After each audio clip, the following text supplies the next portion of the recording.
What's up everyone? Today I'm going to tell you how to avoid getting screwed by your clients. I'm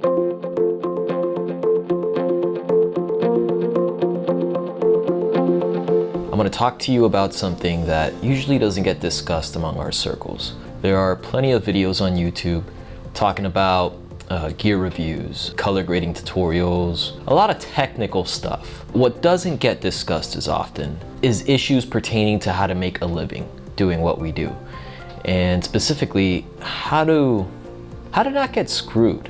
If you're a working professional and you've got an established career, you've got a steady income, this video is probably not for you. You could probably just turn it off. If you're somebody who's fresh out of art school, or you've been practicing, you've got some gear, and you're confident enough now to venture out on your own and start to try to make a living in this crazy profession, this video might be something you can learn from. So I'm gonna use myself as a case study, and we're gonna learn from my mistakes, and hopefully if you're ever in a similar compromising position, you'll know what to do. And if you really take my advice to heart, you will hopefully not be in those situations to begin with. I'm gonna be speaking within the context of photo and video, but I think this information can be applicable to any creative profession. So if you're a graphic designer, an artist, a copywriter, anything that requires doing anything more than just pressing buttons and not asking questions, this video might be for you. When you're just starting out in this business, you might not know where to look for work. For the first couple of months, maybe for the first year, you're kind of gonna be rummaging through the scrap pile. You're gonna be getting low-paying work, you're gonna be dealing with a lot of shady people. I'm sure every photographer, every videographer out there can tell you a horror story about a client promising exposure or more work down the line for free work now. It never works out, it never happens that way. Don't do it. If you still do it, another photographer friend of mine said it best when he said, first you'll get fucked and then you'll learn.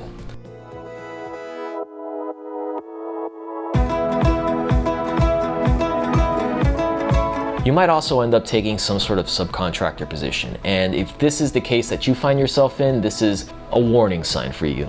The very first thing that I can tell you is if you ever get a piece of paper handed to you and somebody says sign it, any type of contract, any type of service agreement that somebody wants you to sign, the very first thing you should do is take that thing to a lawyer. Nothing in this video should be taken as legal advice, but the very first thing I'm going to tell you to do is get a lawyer. Lawyers are not cheap. They can save you a lot of money down the line. And what this lawyer is going to do is he's going to review this contract, and he's going to tell you exactly what you're getting yourself into. Do not rely on Google. Do not think, oh, I'm smart, I'm a clever guy, I can figure out what all this text means. The law has a funny way of interpreting things in legal documents that a lawyer could decipher for you.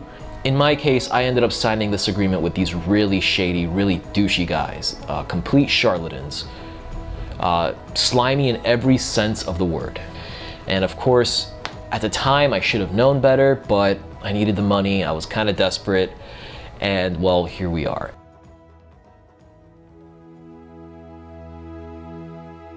So, about 3 years ago, I was working as a production assistant, a shooter, and an editor at this little boutique production company here in Miami.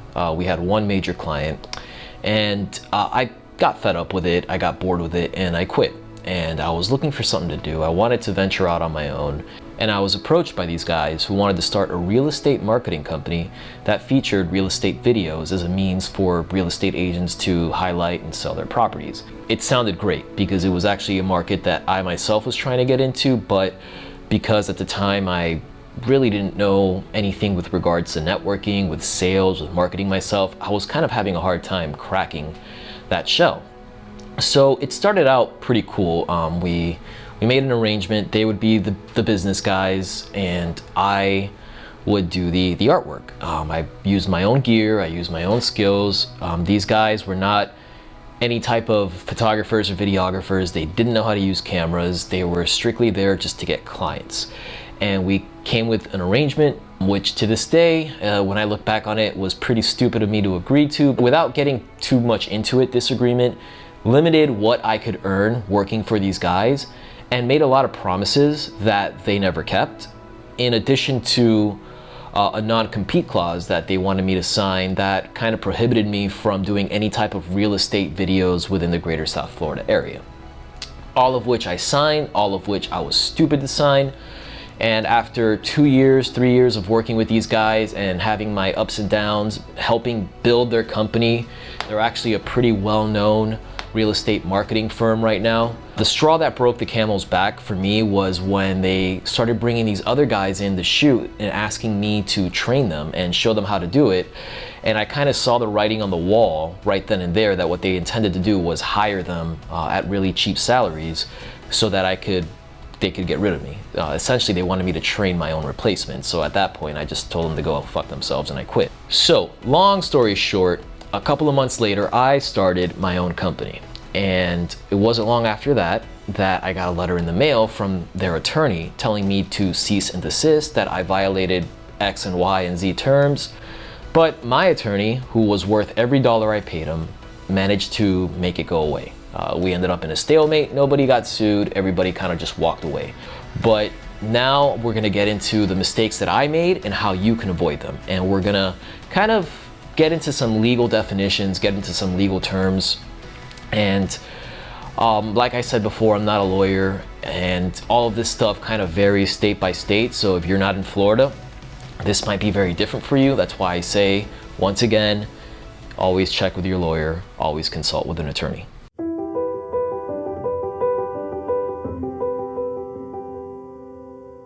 The first thing we're going to cover is the difference between a contractor and an employee. This is important for a lot of reasons, but overall it's going to cover the expectations that you and your employer are going to have from each other. Very often businesses will blur those lines between who is an employee and who is a contractor, and it could end up screwing you in the end. So it's kind of important right away that you know what you're getting yourself into. If something smells fishy, if something doesn't seem right, if somebody's having you sign a 1099 but the parameters of the job are more of an employee, this is something you're going to want to nip in the bud immediately, because it can come back to bite you in the butt. Also, if you are misclassified as one or the other, you yourself could be entitled to some compensation if it goes that far. You are an employee if your employer pays payroll taxes on your behalf, and if you sign a W-2. If you get money withheld from your check for Social Security, for federal income taxes, for Medicare, you're an employee. Period. Employees are usually also at the mercy of what their employer allows them to do. For example, does your employer have control or has the right to control what you do and how you do your job? Do they get to control when and where you work? At any point, can your employer change the scope of your work? For example, if you are hired as an editor and then all of a sudden he has you building office furniture. True story, by the way, that really happened to me. Are the business aspects of the worker's job controlled by your employer? Are your expenses reimbursed? Are they providing you with the gear? If you answered yes to most of these questions, you're an employee, or you're probably an employee. And if you've been labeled as a 1099 contractor, you've been misclassified. If you're an employee, don't use your own gear. If they insist on you bringing your own gear, then send them an invoice for a kit fee.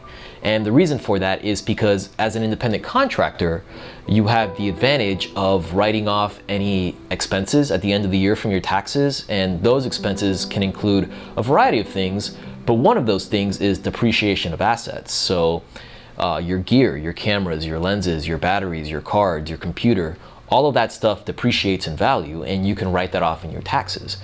If your camera breaks, if your lens breaks, you can write that off as a loss. If your employer asks you to use your own gear and you're a W-2 employee, you can't write that off. So you're not going to be able to benefit from your depreciation of gear. So if you're not being compensated for doing so, your employer is just sticking it to you and you're taking it.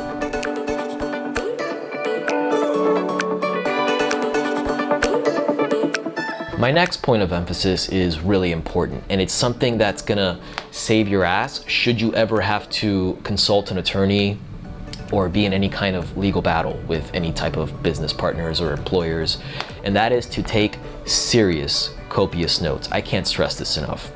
This one piece of advice saved my ass completely, because when I consulted an attorney during my legal battle with my previous employers, I was able to provide text messages, emails, I had dates, I had locations, I had quotes, I had records of everything I ever did. And that's the OCD anal side of me benefited me in that situation. But when you're consulting an attorney, he's gonna ask you for specifics. It's not gonna be enough to say, well, he did this or he did that or he's shady or he's an asshole. Like, none of that's gonna matter. They're just gonna ask you for dates, times, etc. It gave my attorney an arsenal of ammunition to use when my previous asshole employers sent me a cease and desist letter. So get into the habit of taking down notes. If you feel something's off, if you feel something shady, if you just get a weird feeling in your gut, save those text messages, save those emails, archive those emails, back them up. You'll never know when you're gonna need them. If you sign any type of contract, labor agreement, service agreement, whatever, get a copy of it. One of the red flags that I should have heeded far sooner is with my previous slimy employers is that they had me sign this contract and they never gave me a copy of it, even though I asked for it on several occasions. Whenever I brought up the topic, they always had an excuse. For some reason, they never wanted me to have a copy of that agreement. Now, lucky for me, I had an unsigned copy of it that I was able to give my attorney so that he could review it. I knew that the document that I signed was pretty similar to that, so at least he had something to go on. If your employer doesn't provide you with a copy of the agreement that you signed, alarm bells should be ringing in your head. You should be very concerned.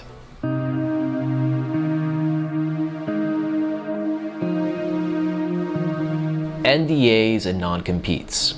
NDAs are non-disclosure agreements, and they exist in our industry. They're pretty standard. Most of the time, they're pretty harmless. I sign them all the time, and their sole purpose is to protect the interest of the person you're signing it for. If you're ever working with a celebrity, they might have you sign an NDA that prevents you from taking pictures of the job site and posting them or selling them to TMZ or whatever. NDAs also have legitimate business purposes because they could protect the interest of a company should, let's say, for example, a salty ex-employee decide to sell company secrets to a competitor. They're usually pretty harmless and there's really no reason not to sign one. Obviously you should read it first, but nothing shady there. Non-competes, on the other hand, can easily be the work of the devil. I would caution anybody from signing one without having an attorney read it first. Laws that handle them vary state by state, so there's no universal advice I could give you except to get a lawyer. A business really has to prove a legitimate business interest that can only be preserved by signing a non-compete. And usually non-competes are reserved for really high-ranking members of a company, VIPs, CEOs. I'm talking about like Sean Hannity or Bill O'Reilly or Conan O'Brien, people who can legitimately do some serious damage if they go to a direct competitor. If a company's having little peon employees sign them, chances are they're up to something shady, or they're just trying to screw you in some way, and they hope that you don't know better. So, for example, if the CEO of Pepsi took a job at Coca-Cola, he would probably be violating a non-compete that he signed. The difference, though, is that these individuals usually receive some sort of very generous compensation for signing these non-competes. So somebody like Conan O'Brien, for example, quits TBS. He can sit on his ass for 6 months, doesn't have to work, because he's probably getting some sort of very generous severance package on top of what he's already made. So if you're just a regular 9-to-5 peon employee, chances are you're not getting this type of compensation. So you're not really receiving anything. If somebody demands that you sign a non-compete, the first thing you should ask yourself is like, okay, well, what am I getting in return? What type of compensation are you willing to give me in exchange for me voluntarily limiting my freedoms? The reason this is very important is because I had one in the contract that I signed with my previous employers, and I was not very comfortable signing it, but I managed to convince them to compensate me in the form of 10% of all profits over the course of 2 years from the start of the date that I signed the contract. Now, of course, they broke that promise, they violated it. I never saw a dime from that agreement, and it was some of the ammunition I was able to use in my case to fight back when they tried to sue me. And that brings me to my next point. Even though I was entitled to that compensation, I sure as hell did not have the time, the money, or really the will to drag that out in a court or to really pursue it. So it's one of those things where you got to ask yourself, yeah, I just signed this non-compete and they promised me X, Y, and Z, but if things go sour, what are the realistic chances of me being able to claim what I'm entitled to? And if they're very low, you got to ask yourself, is it really worth it? The other damaging thing about a non-compete is that they can really screw you in other ways.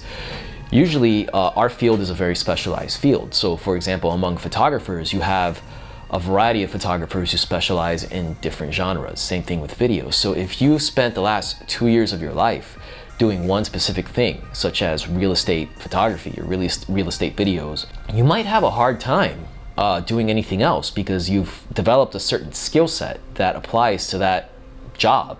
And if you can't do that job in your immediate area, you might have just voluntarily signed yourself out of the labor market. And this is why courts generally don't like enforcing non-compete agreements. Another thing relating to non-competes and NDAs is to know your role, like we already said. Are you a contractor? Are you an employee? If you're an independent contractor, your relationship with the company is considered limited. And therefore an NDA should be more than sufficient for any type of legitimate business interest that they're trying to protect. Generally speaking, you can't compel an independent contractor to forfeit their ability to make a living just because you honored it with your intention to give it business. And very often, courts might weigh the question, if this individual, if this independent contractor is so critical, so vital to the operation of a company that the only way to protect those interests is to have them sign a non-compete, you got to ask yourself, are they really a contractor or are they more likely an employee? In which case, again, misclassification. Now, of course, there's exceptions to everything, and like I said, states vary on how they enforce it type of stuff, so always consult with a lawyer, but the general rule is that if you're an independent contractor, non-competes really don't have any teeth. There are some cases where a non-compete agreement is, a legitimate thing, but they're few and far between. And you just have to keep in mind that those things are there to protect your employer. The only person who's going to get screwed by signing one is you.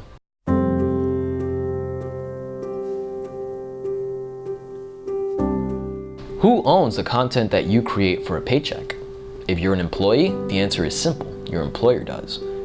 So the bottom line is this. If you want to create something cool, don't do it at work. If you're using your employer's time and resources, it's theirs. Just ask the people who created Gatorade. Now, if you're an independent contractor, it's completely different. Anything you create is yours the minute you create it. You are the legal copyright owner. Many companies, many businesses, some of them with ill intent, some of them with just ignorance, don't do their due diligence and assume that anything they pay you for is automatically theirs. Real estate agents are notorious for this, by the way. According to the US Copyright Office, a work created by an independent contractor can be made for hire only if A, it falls within one of the 9 categories of works listed in Part 2 above, and B, there is a written agreement between parties specifying that the work is a work made for hire. So what that is essentially saying is that unless you give them the copyright for your work, it's yours and you own it. And this is very important that you understand this and that you don't let anybody bully you or shake you down to say otherwise. Some companies might hire you as a contractor, but might insist that you sign some sort of work for hire mandate that essentially means that anything you create for them is theirs, in which case that becomes an assignment. My personal take on this is that you should never, ever under any circumstances give up your copyright unless you're getting paid buttloads of cash, which if you're watching this video, you probably aren't. So for example, if you're a software developer and somebody pays you $100,000 to develop a piece of software for them, they're gonna insist that you give them the rights to own it. And that'll be up to you to decide whether it's worth it. It probably is for $100,000. If you're a photographer, anything that you make can have value down the line, and you could be missing out on that value if you give up the ownership to that work. It also sets a bad precedent on the industry as a whole, and the more employers, the more clients who think that they're entitled to ownership of images and video right off the bat, the harder it is for all of us to defend our copyrights and to educate clients to understand that part of the status quo is that what they're paying for is a licensing. They're paying for the creation of the work and a license to use it, but that they do not own it. You know, worst case scenario is a photo that you take now might have value for someone else a lot later, and if you give up your ownership, you won't be able to capitalize or make money off of it. This is one of those things that also saved my butt, because the guys that I used to work for also tried suing me for stealing their work. But the reality is it was never their work to begin with. I shot it with my skill that I learned on my own time, shot with gear that I bought with my own money, and I never signed anything that granted them the copyright or ownership. So the reality is that they couldn't do shit about it. And that was a very empowering feeling. And it's something that you should be aware of, not just for yourself, but for the dignity of all of us who do this for a living. It's also important to understand that just giving copyright ownership to somebody isn't as black and white. There are a lot of variables in the transfer of that copyright. So very often, people who are used to purchasing media, such as a production house, a media company, an advertising agency, will have some sort of proposal with a joint ownership or a restricted copyright. So for example, they might own it, but it's limited to a certain medium, it's limited to a certain period of time. Those will be variables that you'll adjust for yourself, that you'll discuss with your client, but it's just important to realize that you do have options and it's not just one or the other.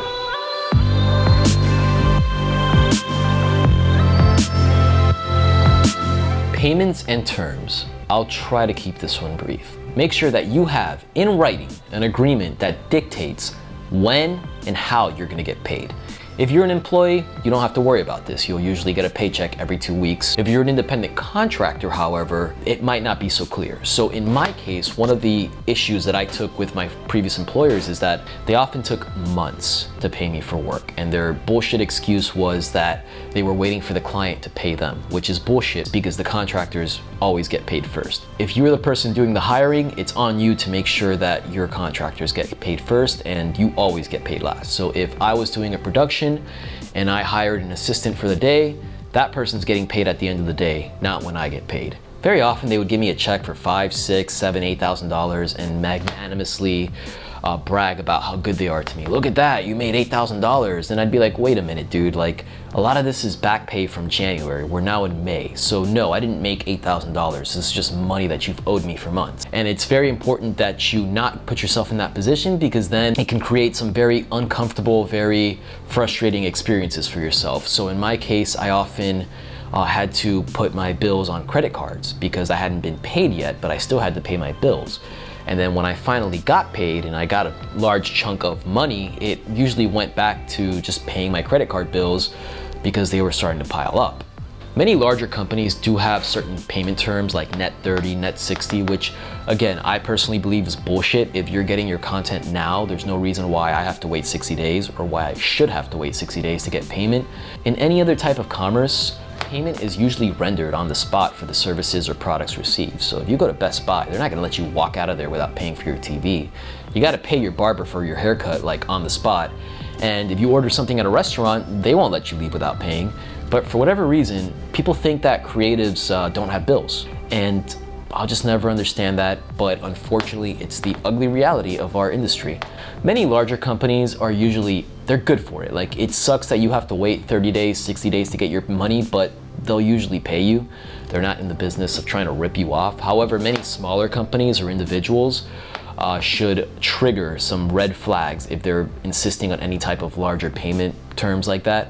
Because in my experience, they're usually trying to screw you over, or they're up to something, or they might not have the money to pay you. I myself, and I'm sure hundreds of thousands of other people in this profession, can testify and share stories about clients who we've had to shake down and chase for weeks, and even, you know, certain clients who we've just had to write off as a loss because we just never got paid. And you don't want to be in that position. It's not very fun. It's kind of scary actually when you're relying on money and you don't get it.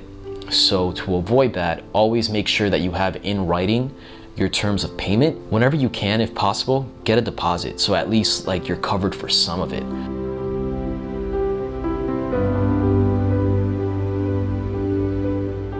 If there's one final piece of advice I could give you, it's, as a creative, it's tempting to give in to the urge to spend all your time developing your skills in your creative profession. So if you're a photographer, I know it's tempting to just sit there and develop your eye for composition, your lighting skills, your Photoshop skills, but let me tell you right now, most of your time is not going to be spent taking photos if you're doing this for a living.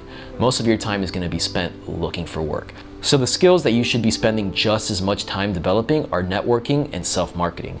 One of the reasons why it's important is because it could help you prevent yourself from getting into these type of situations where you're depending on shady assholes to provide you work. If you have a sense of business, if you have a sense of networking, if you're good at making friends, you'll get your own work and you won't have to deal with bottom-dwelling scam artists all the time. There are dozens, hundreds, thousands of resources on the internet who could teach you those skills way better than I could. And truth be told, I'm still learning how to do that stuff myself. I have a long way to go, but I can tell you with certainty that had I spent as much time cultivating those skills from the beginning, I might not have been in the position that I was, because I wouldn't have been dependent on those guys to give me work, and who knows how much further in my career I would be. Another reason why that was so damaging for my career is because I casted myself in the role of monkey who pushes buttons.